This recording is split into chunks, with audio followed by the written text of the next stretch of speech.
All right, we wanted to break into programming as we continue to cover the tragic events that unfolded earlier today.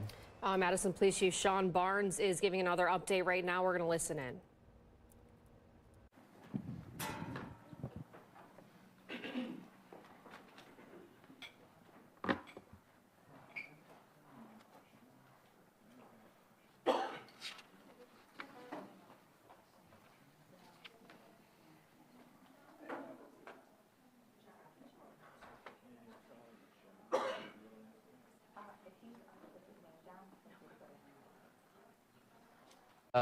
As we wait for the chief here, this will be the third press conference of the day since that shooting. It will update you just a little bit. The first calls came in around 11 this morning. 10:57 a.m. and then we were briefed a couple of times throughout the day.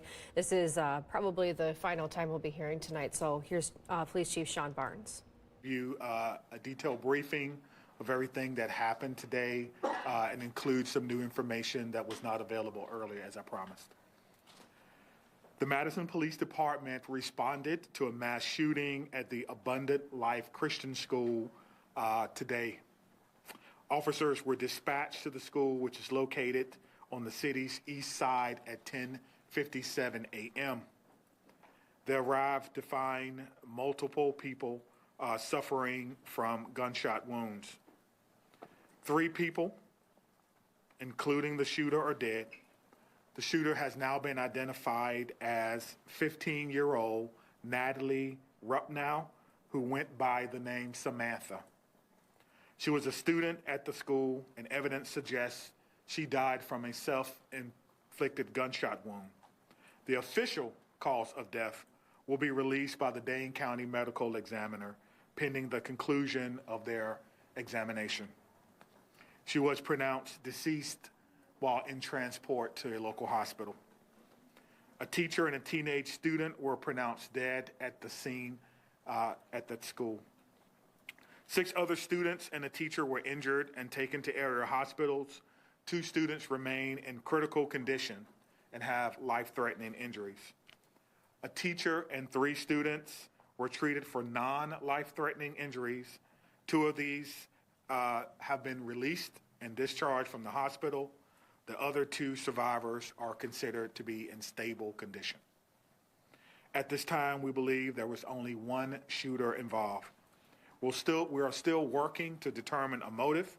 Detectives have talked to her family members this evening, as well as conduct a search of the shooter's home here in Madison. The shooting happened inside a classroom in a study hall of students from mixed grades. A document about this shooting is circulating this time on social media, but we have not verified its authenticity. The Abundant Life Christian School is being monitored by police overnight. At this time, no one is allowed inside or on the school property. The Madison Police Department is aware that people are hoping to hold a vigil at the school tonight. We're asking you not to do that as this location is still an active crime scene. So I'm going to go over the timeline of events for you. At 10:57 a.m., a second grade student called 911 to report a shooting had occurred at school. Don't let that soak in for a minute. A second grade student called 911 at 10:57 a.m. to report a shooting at school. Officers were dispatched to the school at 10:57. A deputy with the Dane County Sheriff's Office was the first officer to arrive on the scene at 11 a.m. 24 seconds later, the first Madison police officer arrived on the scene at 11:01 and immediately entered the school. Officers bravely entered the building as soon as they arrived, not knowing what they were going to encounter. At 11:05, officers inside the school alerted people that the shooter was down and that a gun had been recovered. At 11:05, the Madison Police Department also began setting up for parents and guardians at what we briefly described earlier for you as a reunification center That occurred at 11:05. The Madison Fire Department was dispatched to the scene at the same time. They arrived at 11:05 and began linking up with officers who were also inside, and they were instrumental with providing aid to victims who were suffering from gunshot wounds, potentially saving lives. The first public notice about the shooting was posted on the Madison Police Department Incident Report website at 11:13 a.m. Officers began clearing the school building at 11:14, and bomb dogs started to clear the facility at 11:23 a.m. The Madison Fire Department began transporting patients at 11:26. Again, we want to stress that EMS arrived on the scene at 11:05, immediately connecting with officers to enter the scene, not knowing what they were going to experience. Press briefings occurred at 12:15, 12:30, 5:30, and now at 8:30 p.m. Central Standard Time. Let's talk a little bit about our law enforcement and our community partners. Multiple agencies assisted with the response to the shooting. The Madison Fire Department and several other Dane County and EMS agencies, the Dane County Sheriff's Office, the University of Wisconsin Police Department, the FBI, the ATF, all have played major roles in our response and in our investigation. We also want to acknowledge UW Hospital as well as St. Mary's Hospital for their work in treating the survivors of today's school shooting. Community resources. There are resources available to anyone needing help or needing someone to talk to. The Crime Response Unit with the Dane County District Attorney's Office have been mobilized. This is a group of people who are trained to help victims of mass violent incidents. This group is made up of social workers, attorneys, victims, professionals, former law enforcement, and other stakeholders in our community.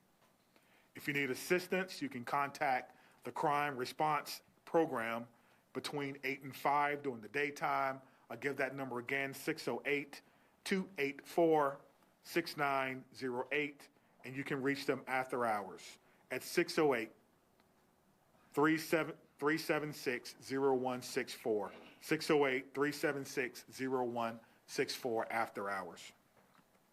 The Wisconsin Department of Justice's Office of School Safety and Office of Crime Victim Services are also providing resources during this critical time.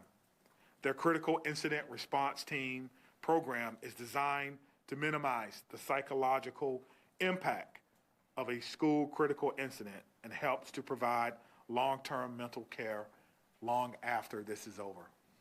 And I don't know how we can minimize what has happened today, but we're going to do the best we can to provide services for all of these children and staff. We cannot forget the staff who bravely took care of their students during this harrowing time. We also want to thank employees of the Dean Healthcare, which we spoke about before. Again, the clinic shut down for the day, and employees assisted with our unification process. We've also seen an outpouring of support from various community groups and businesses: Twisted Ground Coffee, Greenbush Bakery, Ian's Pizza, Culver's, Mission Barbecue, Starbucks, Salvation Army, and all who donated food for the Unification Center so our children could get fed and be taken care of while they waited to be unified with their loved ones. So a lot has gone on today. I can tell you that it's not over. I can tell you that our officers and our detectives and our investigators will have to be told to go home. No one is thinking about going home right now. They're going to still work as long as they can to find as much information as they can. Obviously, we want to have some daylight tomorrow, so the crime scene is locked down at this particular time, but the officers and detectives and investigators continue to work. This has been a rough day for our city. This has been a sad day. This is going to be a day that will be etched in the collective minds and memories of all those from Madison. It's been a long day for you as well. Thank you for covering it, trying to get the information out to the public as early and as often as we can. And with that, we'll take any questions. All right, Laura, do you want to go first? Sure. So there is a Google Doc that is locked that has been circulating on social media. People are saying that is the manifesto of the shooter. Are you able to talk about that at all? Yeah, we haven't been able to verify that it's authentic. We're certainly aware that it's been posted, and the person who posted it alleged to have a connection with the victim. We have not located him yet, so I cannot say whether or not that's something that she was a part of. As soon as we can, we'll let you know. The good news is we have shared that with our partners, with the FBI, and so we're certainly looking into some of the things that were written in that particular document. All right, Madison? Right over here. Could you just recap those numbers one last time for us on the injuries and the deaths? Sure. I think that there was some discrepancy there. Okay. Ready? Yes. All right, 3 people, including the shooter, are dead. Identified the shooter for you. A teacher and a teenage student were pronounced dead at the scene. 6 other students and a teacher were injured and taken to area hospitals. 2 students remain in critical condition and have life-threatening injuries. A teacher and 3 students were treated for non-life-threatening injuries, and 2 of those have been released or discharged from the area hospital. I'm just going to jump in. It's 2 students in critical condition, and then 4, including a teacher, and 3 students with those non-life-threatening injuries. Thank you. Lucas from the State Journal. How did this 15-year-old get a hold of this gun? Do you know at this point, was it given to them? It's a good question. How does any 15-year-old get a hold of a gun, or anyone for that matter? You know, you get into the philosophical question about guns and gun safety, something that we all should be talking to our loved ones about. That's something that will be a part of this investigation. We are certainly speaking and talking with the parents who are cooperating to determine if they were gun owners and if they had guns. But at this time, again, we're still talking with them. It's been a long conversation, and we appreciate them cooperating with the investigation. Okay, Maddie from WISC. Is there anything else you can tell us about communication with the parents or the family? No, just that they are cooperating with us right now. We're currently speaking with the father at one of our facilities, trying to determine what he may knew or may not have known about what happened today. But again, you know, he lost someone as well. And so we're not going to rush the information. We'll take our time to make sure that we do our due diligence in doing that. Just the father you're speaking with? That's correct. Could you spell the name, Chief, of the shooting? Sure, absolutely. Thank you.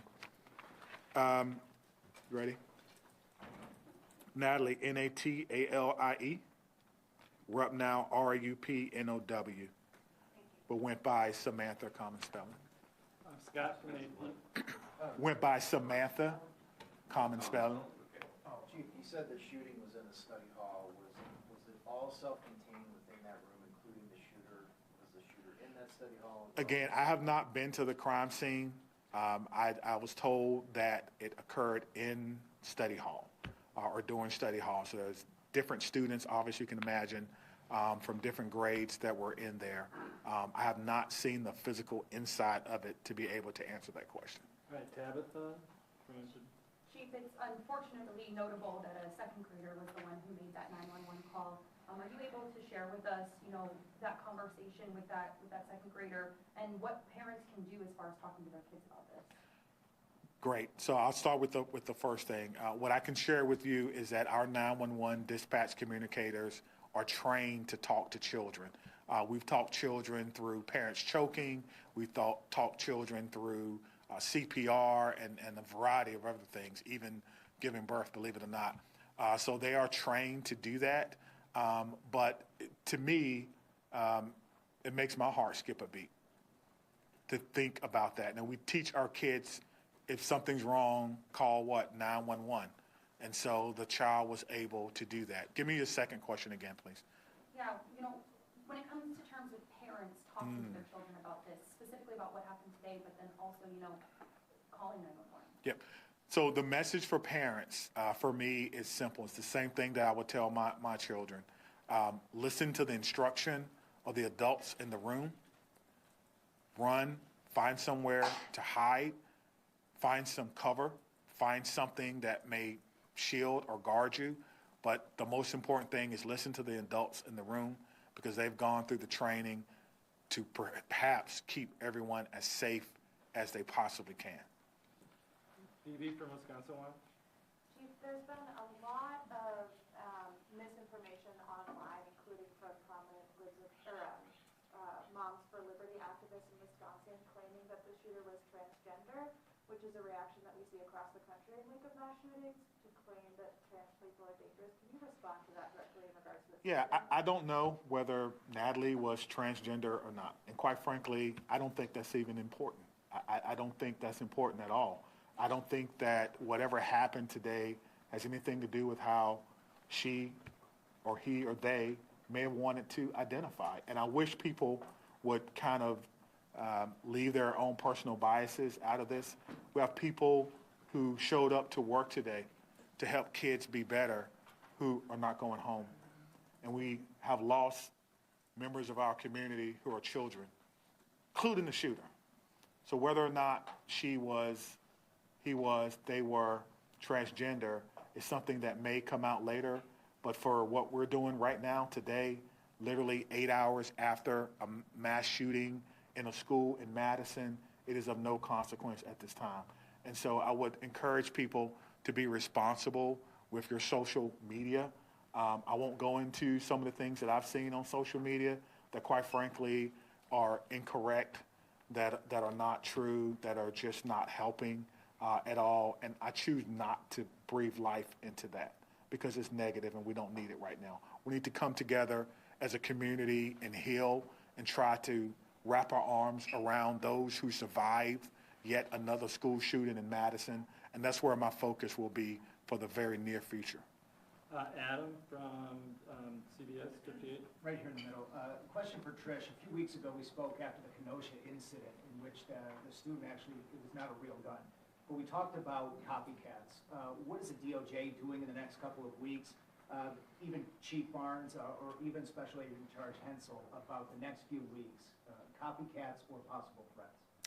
Thanks for that question. Trish Kilpin, Wisconsin DOJ Office of School Safety Director.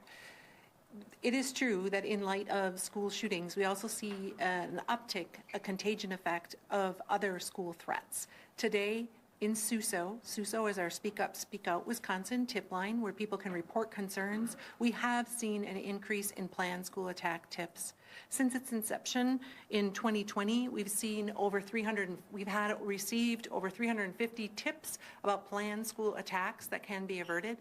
Often after an incident such as that happened today here in Madison, that people start to think about, I should have reported this, I have knowledge that someone could be planning a school attack, and they need to have a place to report that. So we encourage the community at large, students and families, to report to SUSO or their local law enforcement or local school officials if they have concerns that somebody is planning a school attack. Targeted violence is preventable. When somebody decides to use violence, it's often to redress an upset or a grievance, and they progress down a pathway towards that violence. And when they do that, they often study previous school shooting incidents. So I implore you all to be responsible in terms of how we report this. We do not want to give a blueprint of a manifesto to future people who are thinking of solving their upset with violence. And so Speak Up, Speak Out Wisconsin has received an uptick in tips today. I have communicated with schools across the state as well as with DPI about how to manage and handle those tips, whether it's an anonymous threat or a threat specific to a student. At my office, we teach across Wisconsin behavioral threat assessment and management. This is the process rooted in the scientific body of knowledge of threat assessment of how to determine if a child poses a threat or has made a threat. We have trained thousands of people across Wisconsin, and we continue to do so. So we encourage schools to contact us for information on those trainings and on those tools that we have available to all schools, public and private and tribal, to prevent school violence here in Wisconsin, which is our mission. All right, Sarah from WPR. What are the gun policies at the school? Are guns allowed on the school property? For example, are staff at the school allowed to have firearms? No, we don't have any guns on the school grounds. We don't have it posted as a gun-free zone, but we don't allow the students, even in the elementary, if they're playing out on the playground and they want to make finger guns, we don't allow that. So we talk about guns in the way that we feel is responsible, that they are to be used by those in authority and those who have a need for them, but that we at school have no need for guns. And so no staff as well, or not? No. All right, Danielle. I think you guys stay up there maybe, but do you have a question? Yeah, I do. So I guess this one is for Chief Barnes. Okay. So was the second grader in the classroom where the study hall was occurring when she made the call, or was she in a different classroom? I think it was in a different classroom, but obviously the sound of a firearm is usually unmistakable. And then again, we heard how the teachers reacted. Lockdown. The students know what that means. Some level of preparation, and then of course a call from the student, 911, of an active shooter. Just want to speak to something that was said in the back about copycats. I can't remember who asked that question. So anyone who makes a call or threat to a school, we will investigate that. And if you're found to be the person to make that call, you will be arrested. You will be arrested. All right, Ken from WKBT. Yeah, Barbara, I know this is still incredibly early, but is there a thought process on what the school would like to do in terms of security moving forward? Rethinking what's currently in place? I know we talked about facial scans, but does the school feel like it needs to change anything about its security apparatus? So we're not the experts in security. We work with the experts in security, and so obviously as we go through this process and review it, we'll talk with those who have better knowledge than we do. We have done everything that we could within our ability to secure the school and to provide a safe learning environment as well as working environment for our staff and our students. But as we review things, that would be something that we continue to do with our Madison Police Liaison and then the Office of School Safety. So I can't speak to that now just because it's so close, but obviously that is something that we will continue to look at. We want our students to feel safe and our faculty to feel safe and guests to feel safe when they're at Abundant Life. Jenna? Let me just speak to that again. We stated this earlier, there'll be an after-action report where our police department, fire department, all those who are involved will sit down and we'll go through this event. And so the after-action report is not to find fault. It's not to find liability. It's to find areas for improvement for everyone. If there is a recommendation to be made, we will make that recommendation. But this does not a recommendation to be made. We won't do that. But we will look to see what we can do as a form of continuous improvement. I think that's very important. Can you talk about the gun that was used? I can't. I haven't seen it. It's obviously, it may still be on property because you have to be very careful about how we take things from the scene and how we document those. But I know it's a handgun, but I cannot tell you any other characteristics of it at this time. All right, Jenna? I'm sorry. Was Natalie on your radar at all, on NPD's radar, and have you ever had any sort of interaction with her previous to today? I don't know if we've ever had any interaction with her to today. That's something that our intelligence analysts will be looking at and going through. Again, we've recently made the positive ID, and so that will be part of the investigation. To my knowledge, I'm not aware that we have had any issues with her. I think if there were, we certainly would have had some type of intervention, but I'm not aware of that. But again, that's part of the investigation. We have a criminal intelligence section, and part of their job is to kind of do background on people and where they are. And in addition to that, we also have some resources from the FBI, just in case people live other places, right? Not just in Madison. And so we're trying to put it together. I think that's what you're trying to get at. What do we know about this person? All right, we'll get back to you, but Okay. one of you from ABC. All right. Is there any additional information that you can give to us on Natalie? What her academic record, disciplinary record, if any? Was she integrated into school? Did she have friends? Is there any color you can share with us on, if there were signs of bullying or anything like that? Yeah, so obviously that may be a question from the school, but I don't think they can answer that right now. She is a child, and so you're asking about, some personal and private things about them, but I don't think they would be at liberty to share at this time. But certainly if she has friends, people will say what they think about her, but just be careful with that information and sharing that. Again, she's still a child, and so some of those information we will not be able to share with you. Okay, Whitney from CNN. We've covered, several cases recently where parents are eventually charged. Are you questioning the parents with the, in mind that there might be potential charges for the parents? No, the parents are fully cooperating. We have no reason to believe that they have committed a crime at this time. Mills?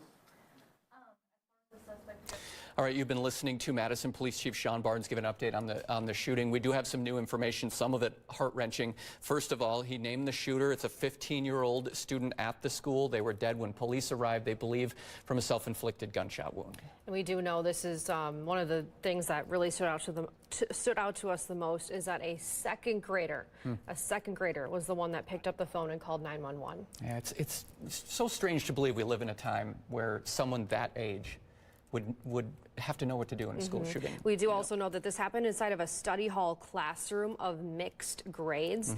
So this was inside the school before. Now we didn't know if this happened in a classroom, if this was in another room, but we do know that this was inside of a study hall classroom with multiple different grades inside. And I wanted to mention, because the chief mentioned there's a lot of disinformation going around online. There's a document circulating online that people are saying is from the shooter. He's saying that's not confirmed right now, and he's worried that misinformation is spreading online. So that's why I think these updates are so valuable. Again, a 15-year-old shooter is that suspect who did die from a self-inflicted gunshot wound. 2 other people died, 6 people injured. We do know that 2 of those people have been released from the hospital, but 2 of them are still in critical condition tonight. Yeah, of the injured, we know that the 2 students are in life-threatening status right now. 1 teacher and 3 students had non-life-threatening. We know, as you mentioned, 2 were released. We're not sure if they're students or teachers, but we're going to step away briefly right now because, Mackenzie, you're going to be on the CW with the very latest on what's going on. Yeah, we'll have some of our live reporters also joining us at 9 over on the CW, but for now, thanks so much for joining us.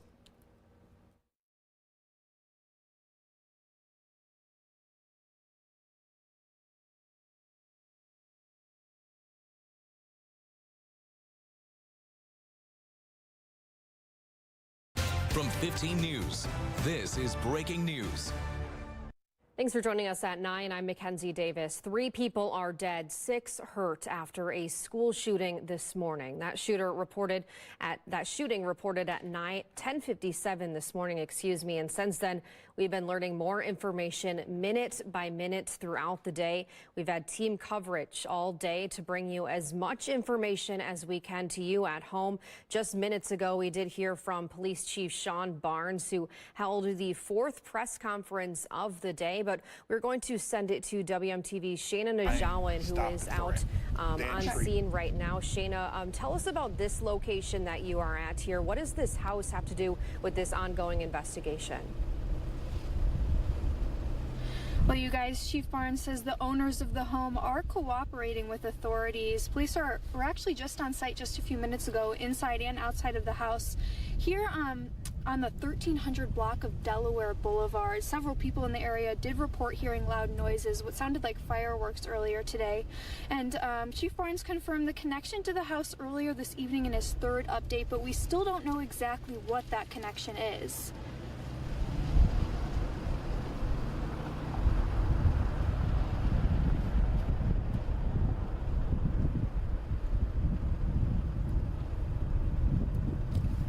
Chief Barnes says this isn't over yet. There's still a lot of information rolling in, and we're still, again, waiting to learn what the connection to this house on Delaware Boulevard is. But for now, reporting live in Madison, Shannon Ajowan, WMTV 15 News.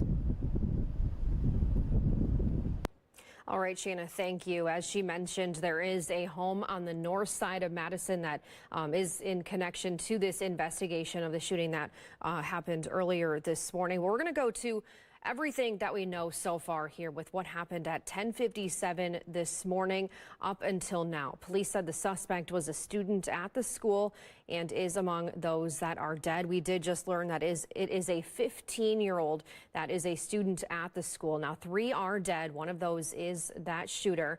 6 injured. We know 2 are in critical condition tonight. Among those who are dead, 1 teacher and 1 teen student.